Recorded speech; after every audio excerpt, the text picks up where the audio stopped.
So yeah, late at night on July the 9th, 1969, so people were parked right here. Back then, it was more of a lover's lane type thing. It's real nice and everything now, but these roads, it's probably dirt roads or gravel at the time. So it was very secluded, and a lot of people came down here and parked and partied, and whatever you do in 1969, you can extrapolate on that. But they were parked out here. It was a couple, and they had a convertible, and the top was down, and they were talking or something.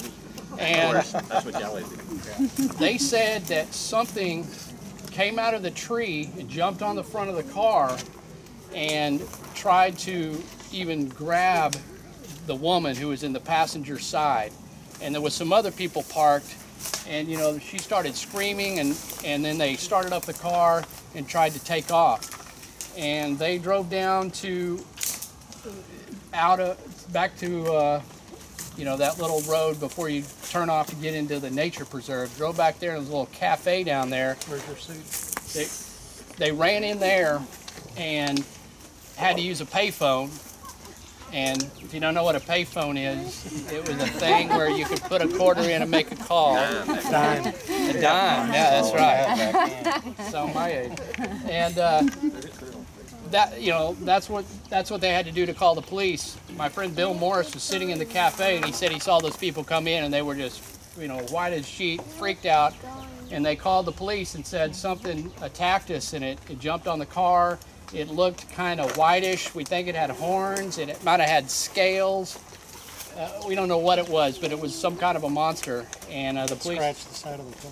Right, it was scratches, and the police came to the cafe and followed them down here to this location right here. They didn't find anything, but they could see the scratches on the car. And then so the next day in the paper, which would have been July the 10th, 1969, is when the headlines in the Star-Telegram newspaper out of Fort Worth, you know, said, Fishy man goat. Fishy man goat attacks couple at Lake Worth, or whatever it said. That's where it started. And it was so fast that by the next night, there were hundreds of people down here looking around. And that's when the people were in this was called the pit. And they were standing out here, and it was a very quick thing. You almost can't imagine news like that now. If you saw something in the paper, you're like, yeah, great, you know, we're watching Netflix tonight. Back then, that was what you did. So there was a lot of people down here, and then following night, there was about 30 or 40 people hanging out here, and they were armed. Like Michelle said, they had guns. There was sightseers. There was law enforcement with park rangers. 30 or 40 people, and while they were here, something ran up on this bluff right here. And it was described, yeah, it was moving back and forth. It was described again as some sort of a grayish or whitish looking, hairy looking creature of some sort that walked upright. And it hurled the tire. It says it hurled it 500 feet. Yeah. And we actually, some guys and I came out here, and we took the biggest tire we could and tried to hurl it, and it barely got off the bluff. We tried to roll it, and it got further, and if you got the right bounce, it could get pretty far. But you know, who knows how many feet exactly it was, but whatever it was, that tire flew over here, and then of course all the bravado and monster hunting went out of everybody, and they just ran. And so that was in the paper the following day. So on July the 11th, again, the headlines, monster at Lake Worth. And a picture from here at the pit was in the article. Some of those pictures you see with that in the background, the whole thing.